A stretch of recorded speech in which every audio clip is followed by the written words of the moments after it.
We are live. Episode 43 of the Super Terb Podcast. And I've got an awesome host sitting a great guest, my featured guest, sitting right next door to me. Oh, turn that off there. I'm going to actually just show what we do here as I get it going. Then I share it to our personal page, and then we get rocking and rolling. Sounds good. Let's have a little fun. All right, let's do it. Right.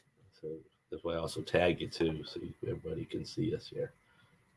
There we go. Go. Where are you? There you are. Bam. Yeah, perfect. Here we go. Post. All right. And now we got to hit here. Ready? And welcome to the Super Terb Podcast. I'm your host, Michael Terb, your local real estate expert with the Terb Group, Coldwell Banker HPW, a.k.a. Super Terb, a.k.a. Coach Terb. And I'm back with the Super Terb Podcast, episode 43, where we talk real estate, business, sports, and beer in the Triangle. And I have an awesome guest with me today, Mark Parker. He's VP of Sales for Coldwell Banker, Howard Perry and Walston here in Raleigh, North Carolina, also known as my boss, my broker in charge here, and probably one of the best broker in chargers around. And I wanted him to come on, tell his story. Mark was just featured Realtor of the Year Award in 2022, Manager of the Year Award 2020. I'm sure I'm leaving some things out. That's okay. I'll get some more questions here in a minute. When you came over, it seems like time flies, but I can't wait for you to tell your story. Tell everyone listening just how you got here, what you love about what you do. We'll talk real estate. We'll talk about our market here in the Triangle. People listening for the first time, again, I'm a local real estate expert in the Raleigh-Durham, or what we call a Triangle area. Been selling real estate for I'm going into my 16th year, just loving helping people accomplish the real estate goals. Started the Super Terb Podcast late 2020 to talk to local business owners, entrepreneurs, sports, whatever, just to tell their story. Also, mix in some real estate updates, and it's been just a fantastic time. So I'm going to take a quick break. Before I get to that, I always have a little real estate update, Mark. So then we'll take a quick break, and then we'll start the interview. So many of you guys that follow me, you saw my video last week where I compared the real estate market from January of 2020 to January of 2022, and just wanted to talk about what we've seen in that 2 years. For many of us, it seemed like forever, but then we blink and it was just 2 years. So going into January of 2020, guys, we had no idea COVID was on our doorstep, but our inventory for that first time in my career, Wake County had a 1.7 month inventory of property. That was for Wake County. Put that in perspective, in January of 2009, we had a 19-month supply of inventory in the Triangle. March of 2020 hit, COVID hit. Of course, things, everybody hit pause, but one thing that kept going was people purchasing real estate. And that was due to the low interest rates and the high demand for property for people that are moving into our location. You fast forward 2 years, our inventory now is down 82% to 0.3 months supply, and our average appreciation has gone up 37%. Our average appreciation has actually gone up from $360,000 in January of 2020 to $491,000 in January 2022. And they're also projecting probably another 20+% appreciation this year, which I can attest to with the offers we're receiving, the offers we're writing to help people accomplish their real estate goals. In saying that, if you're listening, if you're thinking at all about, hey, Terb, how much money am I sitting on? Terb, how much equity do I have? Should I sell now? But I don't know where I want to go. Just message me. No obligation. Would love to show you what our team can do to help you win, put you in the right position to sell that home, use that equity you've gained over the last few years to either downsize, go to your next home. So we'd be honored to have the opportunity to gain your business. So that's my real estate update. Mark, we're going to take a quick break, and we'll be right back with Mark Parker.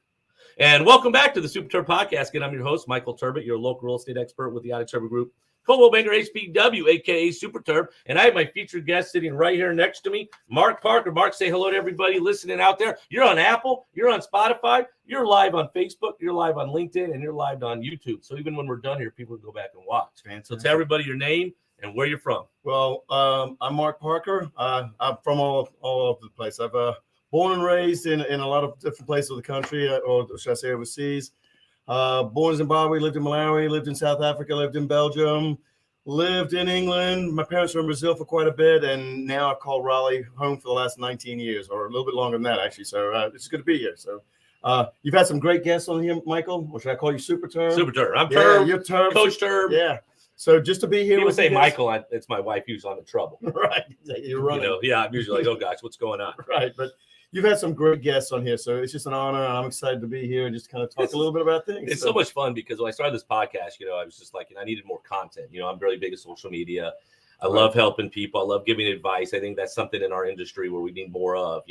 I listened to Gary Vaynerchuk a few years ago, and he's probably one of the best marketers of all time, if not the best. And his sister is actually a real estate agent. We're meeting people that hear Gary V. And I listened to about a 19-minute podcast, and it changed my perspective of how we help people in this industry, especially with the power of social media. He says, just give this stuff for free.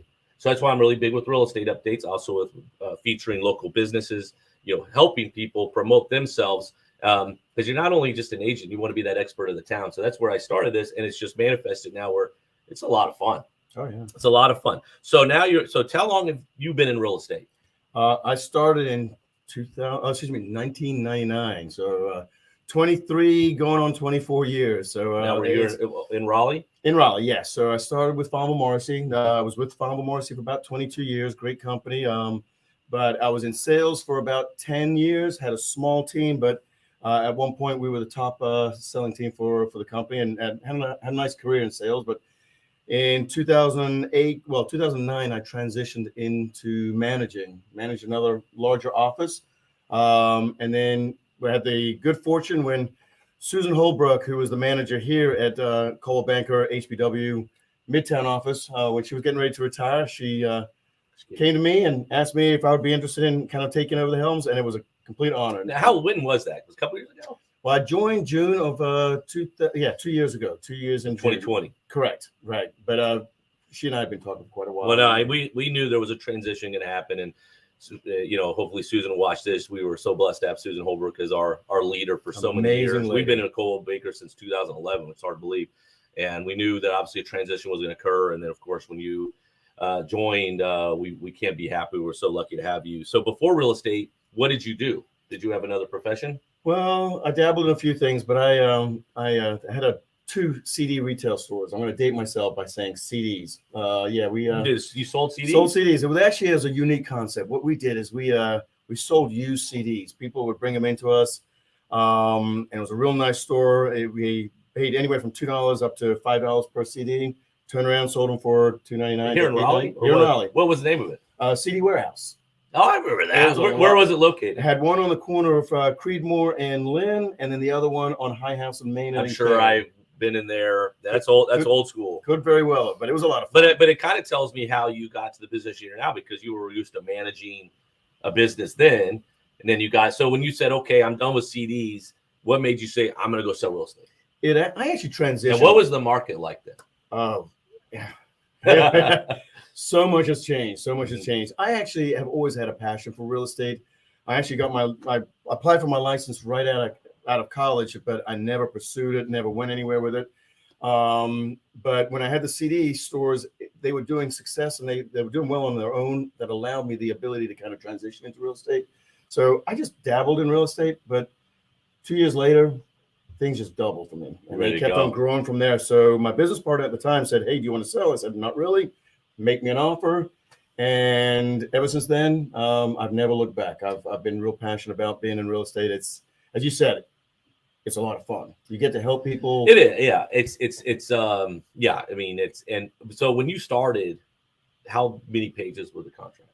It was when we started, it was 3, and they were carbon copies. So yeah, my mom started in '87. And she tells me when the contract was just front and back. Right. Now we're up to 15 pages. Of course, you're including the receipt of monies page. And yeah, so a lot of things have changed. So now you are VP of sales, broker in charge. Mm-hmm. Tell everybody listening, what your role is day to day. I know a lot of it is helping people and maybe putting out fires, but what else do you do that many people don't see you doing behind the scenes? It is. It's a lot of solving problems. That's I probably do the thing I do the most is solving problems, finding ways to fix things, helping agents in many ways. I mean, a lot of times when agents have an issue, they come to me. I try and help them out with it. But it's not just that. It's helping people build their careers, elevating them, believing in them, probably a little bit more than they believe in themselves, and creating opportunities for them. So it's a lot of fun. There's no set day. My day is it can start one way and go completely off track, but it is I feel very lucky to do what I do on a daily basis. No, and so you said around 2008, you said you got in the managerial role. Then what kind of led you to that? Did you have a team, or were you just independent agent before? Or? Yeah, so I was an independent agent, and then around 2005, I formed a small team. There was only about 4 of us. We did real well. Had a very successful career. Well, we all know what happened in 2008. Oh, yes.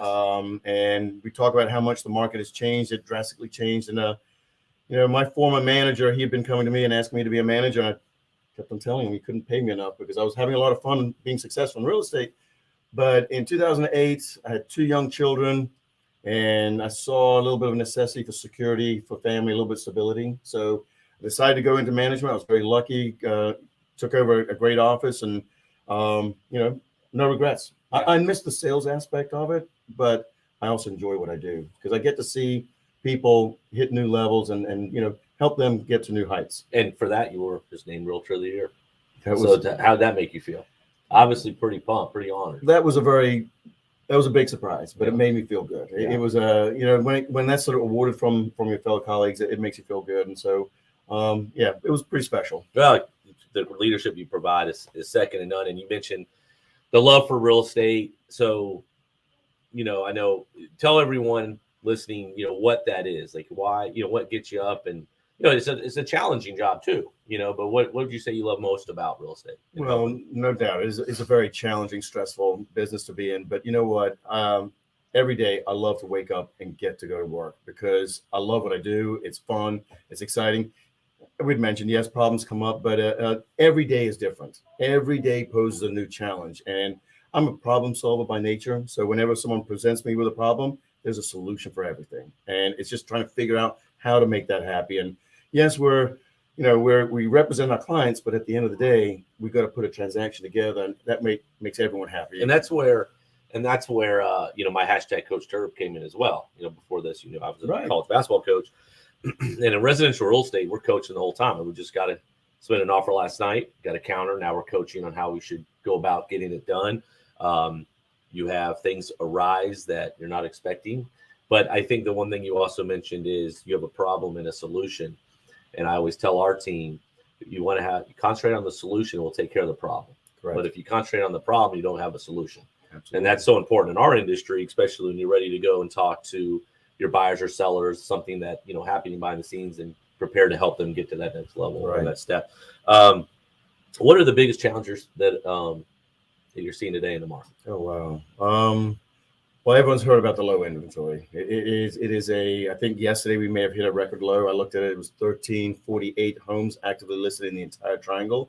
So the challenge is helping agents, or the agents having buyers, to find listings, and also for agents that are typically more on the listing side to get listings. It's a challenging market out there. I don't see things changing anytime soon. So we just got to deal with the reality of little inventory. I think part of that is we've got to change our mindset a little bit, look at things a little bit differently. And yes, it's very difficult, but look at that as opportunity. If anyone's thinking about selling, now is one of the most opportunistic times in the world. No question. So that leads to my next question, so you have an agent that just started, let's say within a year.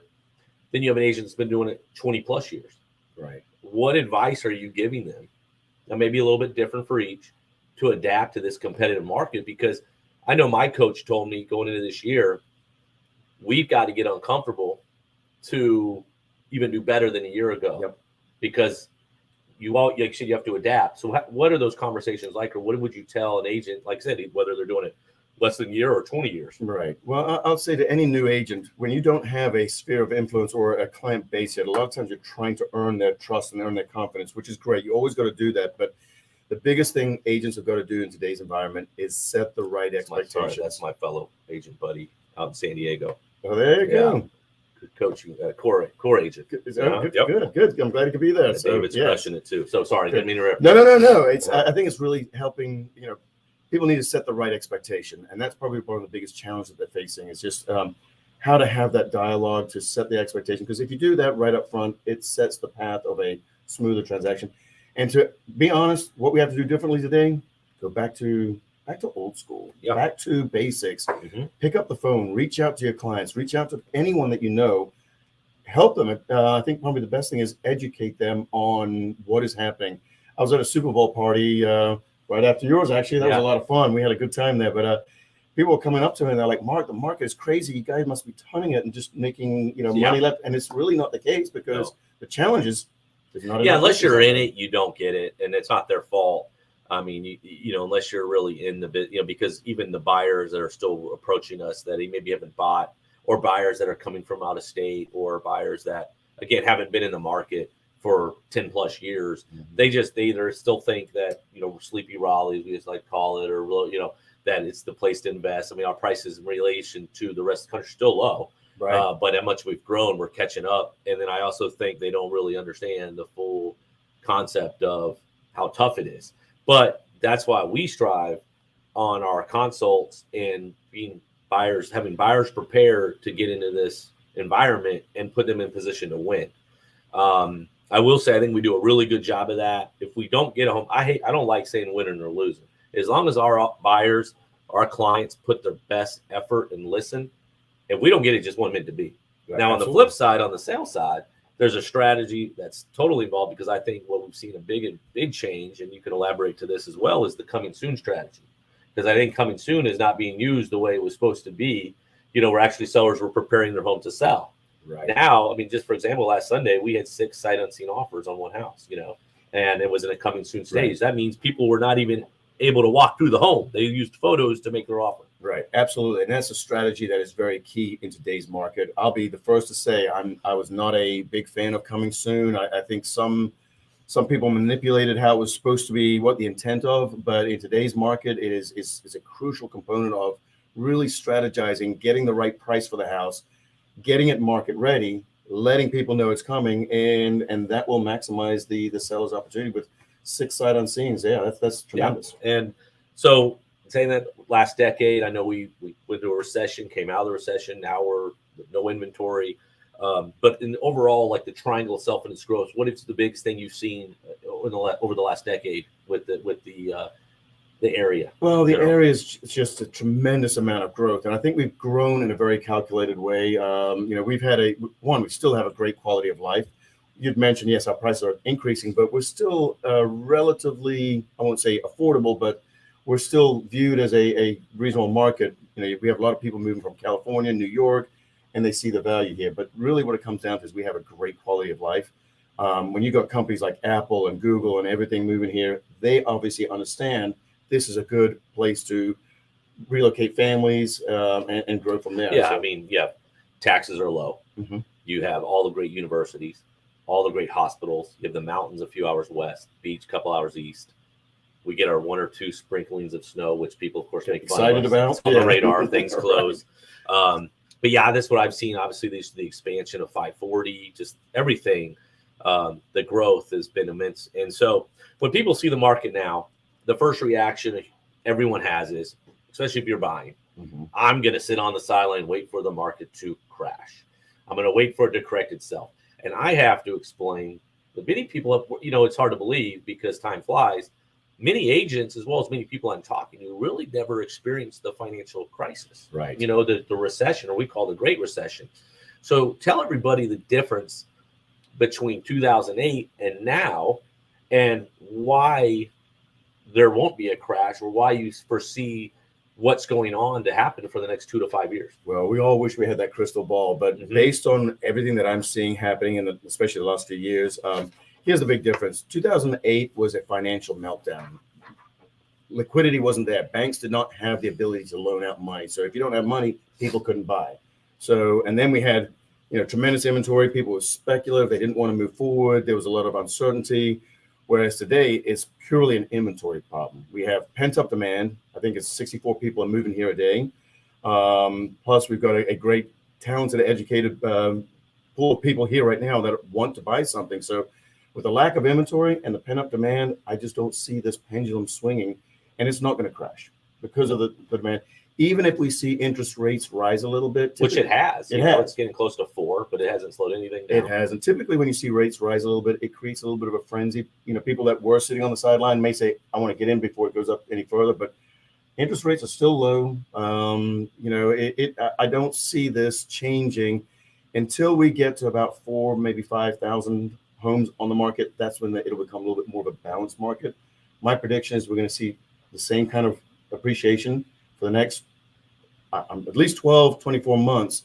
And it may start tapering off and going more flat, but it will not crash. No, I always tell people this: you need inventory to have a bubble, and that's the biggest thing, difference of 10, 12 years ago and we were in denial here in Raleigh in the Triangle for the financial crisis because we didn't experience the appreciation like many parts of the country did, and when I always make the joke we were like the Clydesdales with the blinders on. Absolutely, well, they just can't sell where they are. But of course, when it hit us, it was just the rug was pulled from us. There were so many homes, and then people that were buying either weren't qualified to buy, or they had stated income, they had 80/20s. And I always tell people now, the people that are buying today, for the most part, are putting so much money down up front that even if they got in a pinch, they've got equity. Even for example, forbearance, which we don't hear much about now, but when COVID hit, people were walking away with quite a bit of money, even when they were in a problem for forbearance or if COVID affected them. It was just luckily they reached out to us before it got bad. But it's just pretty amazing that, you need it. I think the biggest thing that I see and the concern I have is just housing affordability because there's just a lot of buyers that can't buy in this market, and that's the shame of it. But, we'll see. For buyers that are sitting on the sideline that are waiting for the market to correct itself, tell them why they need to get in now. Go back 12 months ago. There were certain people that were saying, I'm going to sit on the sideline and see what happened. Well, they've seen the properties appreciate 20+%. And they'll probably see the same thing happen again this year. So I think if you sit and wait too long, you may get left behind. So again, some people may take that conservative route, respectfully so. But my recommendation, if you're thinking about getting in the housing market, yes, there's some challenges, but I would encourage you to do it today. Because if rates do keep creeping up, your buying power is going to be diminished somewhat as well. So it's still a great opportunity. Just get out there, start the conversation now. It's hard to believe it's not even into February, and it feels there's no. This is just the market. People say wait for the spring market, like it's a full go all the time, wide open. So I'm going to kind of transition now for any agents that are going to be listening to this, especially locally, watching out here on social media land. You came over to Coldwell Banker 2020. Tell everyone out there, what you love about Coldwell Banker and maybe what separates us from some competition. Everybody has their own systems or business plans, but if someone's looking to either make a change or someone's ready to start their real estate career, what do you love about Coldwell Banker? Well, I can talk. That's something near and dear to my heart. I can talk a lot about that, but I feel very fortunate to be a part of a great company like Coldwell Banker, Howard Perry, Walston. We are locally owned, and it is felt that love comes from the corporate office and it goes all the way through to the agents. There's many things. Obviously, we've got the name reputation or the branding of Coldwell Banker, but having the local presence of Howard Perry and Walston, and that's been a big part of it. Obviously, we provide superior tools, superior training, and the training is really ongoing. It's not just for new agents to get them up and running. It is for seasoned agents that want to take their career to the next level, whether you're a $5 million producer, you now want to become an $8 million producer. Or if you're a $10 million producer, you want to become a $15 million producer. We'll help you get to those next levels through continuing education, through support. We obviously have a great support system. The staff is one of the best. They help everything kind of keep running forward. And then the tools that we have are amazing. We had a Coldwell Banker convention yesterday, and we've rolled out some really cool tools that are going to help sellers get their houses market ready. And these are things that help agents have a better career. So yes, there's a lot of great business models out there, but I truly believe we're the best of the best. And especially this office. This office is one of the great offices. One thing I'll elaborate, we came over in 2011, and I just love you feel like you're not alone with anything. Right. You've got, I called you the other night, I think at 7:30 on a Friday, you took my call. I think that's big, especially now in this market where you just want to make sure you're doing everything right, but at the same time, you have the same support staff. And it seems like with the convention yesterday, we're trying to always stay one step ahead, especially with the marketing, and things are changing daily. Right. What do you see most, or do you want to add to that? Let me answer that. Something that I really like about the culture that we have here is there's a lot of collaboration. You've sat on some panels and helped share some of your knowledge and expertise. And I was just talking with Jordan on your team here that these are sort of things that would take years of development if you were doing this on your own, whereas we believe in collaborating and celebrating each other's successes and lifting each other up. And there's a wealth of knowledge in this office to share their different experiences and grow and learn from that is something that's tremendous. And that will only benefit our agents being more knowledgeable, but the clients benefit from the knowledge that they bring. I always say that, I say that too when I speak, is I'm here to help other agents as well. And as well as I'm always looking for help. And I tell people there's enough business to go around for everybody. I think sometimes we lose sight of that. Right. Even with the top producers in the MLS, I mean, they're still a small fraction of what was actually sold. So I think people being out there to help one another and to help our business and our craft is huge. Where do you see real estate changing over the next 5 years? Wow. One thing is I describe our market as fast. Real estate is moving fast. How we do things compared to how we did them 5-10 years ago, it is so much faster. So I really think agents need to be up with technology.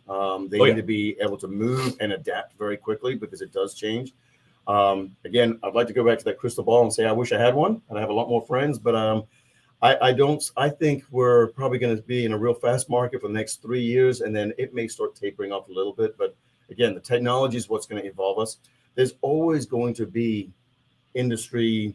Some people call them industry disruptors, but I like to say it's competition, and competition gives the consumer choice. And as long as the consumer has choice, it keeps everything great.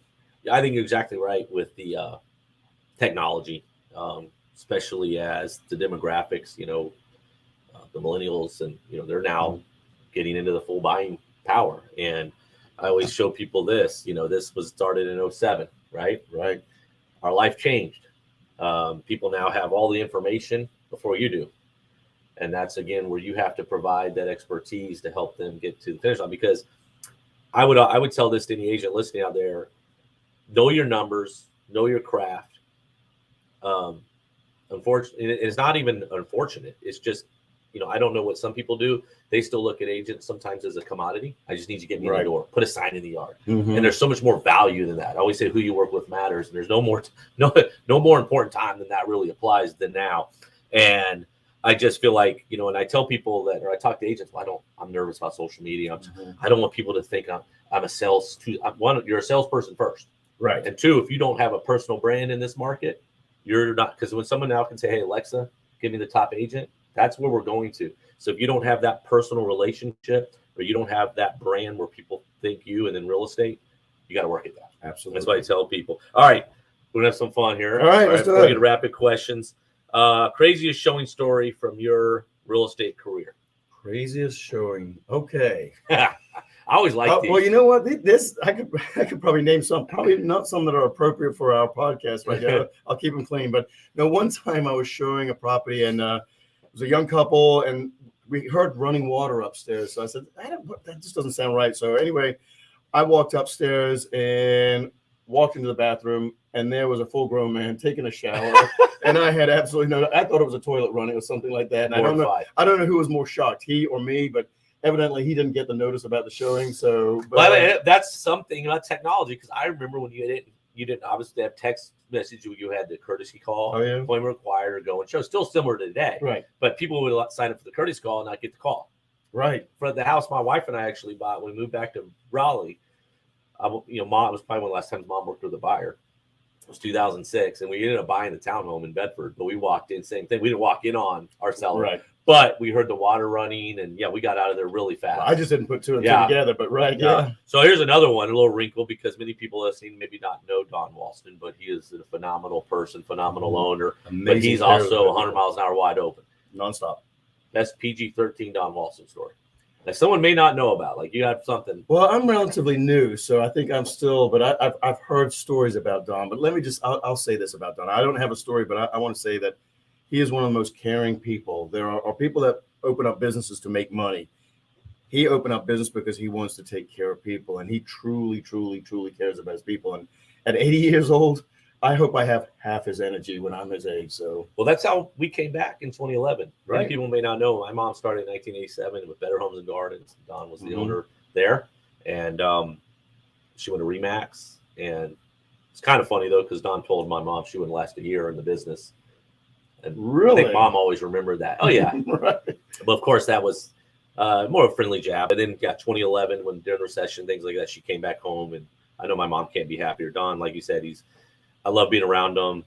He's always got high energy, a lot of fun. For a while, I didn't know if he knew my name. He would always call me. He called me. I couldn't remember the nickname, but it was great. But yeah, he's awesome. So All right. Well, and that's something that you'll see in the whole company. He has instilled that to the corporate team.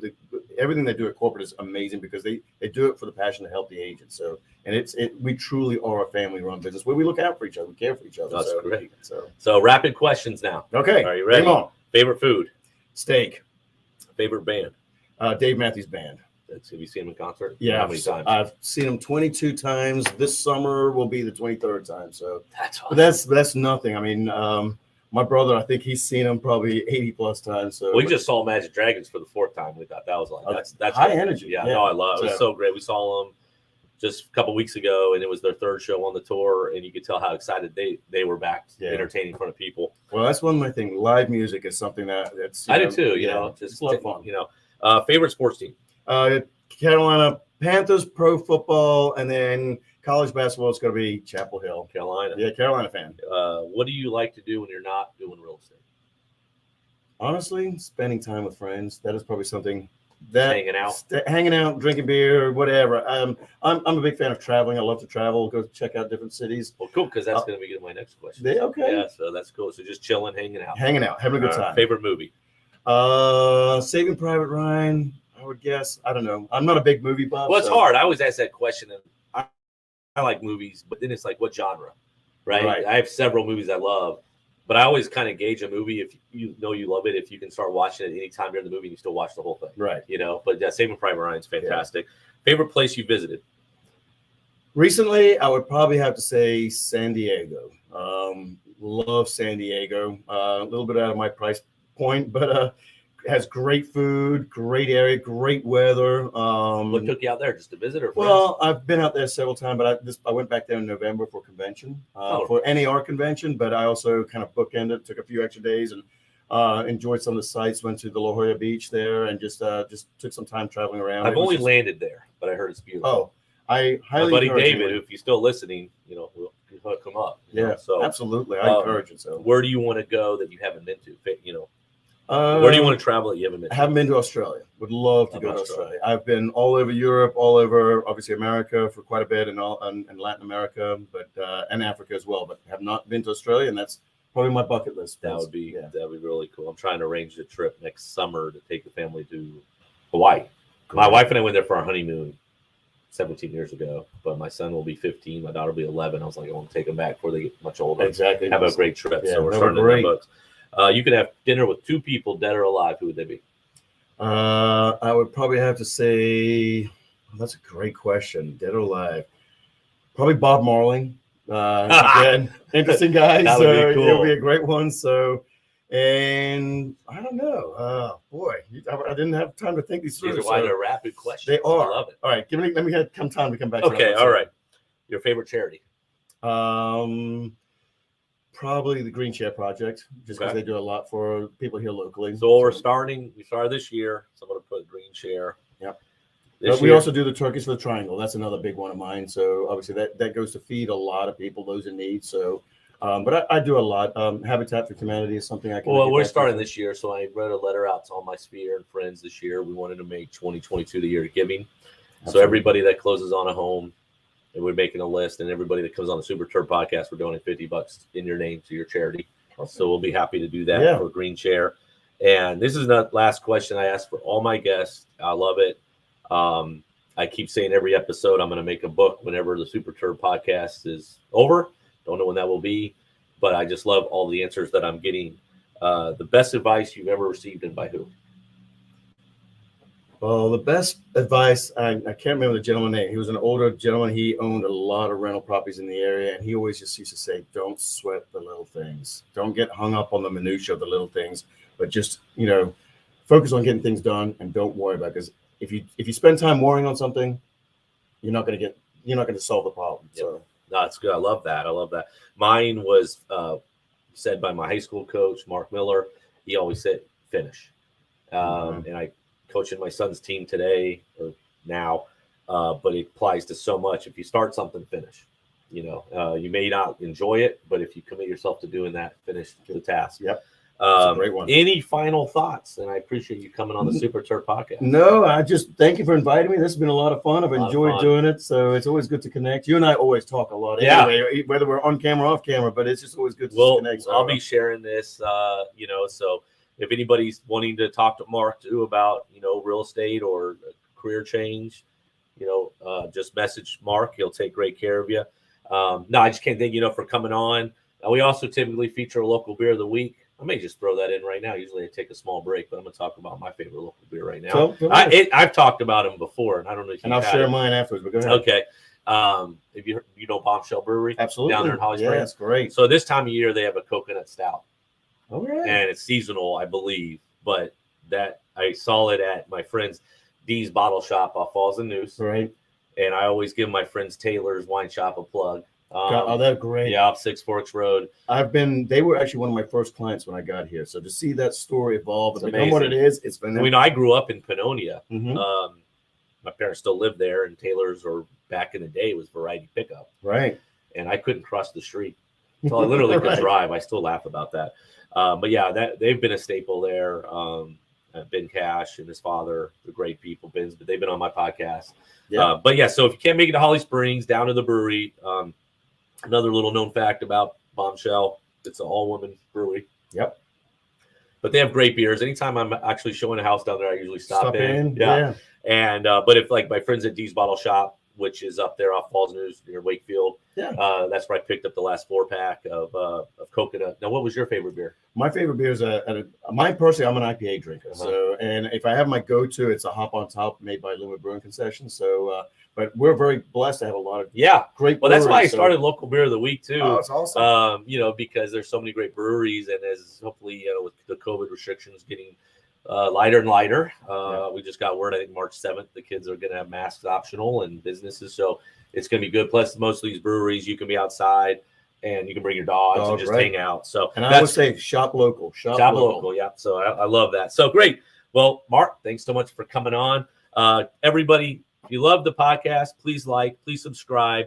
If you're at all wanting to come on the Super Terb podcast, message me. I've had great people that I've never met before message me saying they'd love to get on. If you're a local business owner, entrepreneur, real estate agent, sports figure, coach, we'd just love for you to come on and tell your story, as well as if there's anything that we can do to help you accomplish your real estate goals. Again, it's Michael Turbot, your local real estate expert with the Turbot Group, Coldwell Banker HPW here in Raleigh, North Carolina, a.k.a. Super Terb. Hope you guys have a phenomenal week. And remember, who you work with matters. See ya.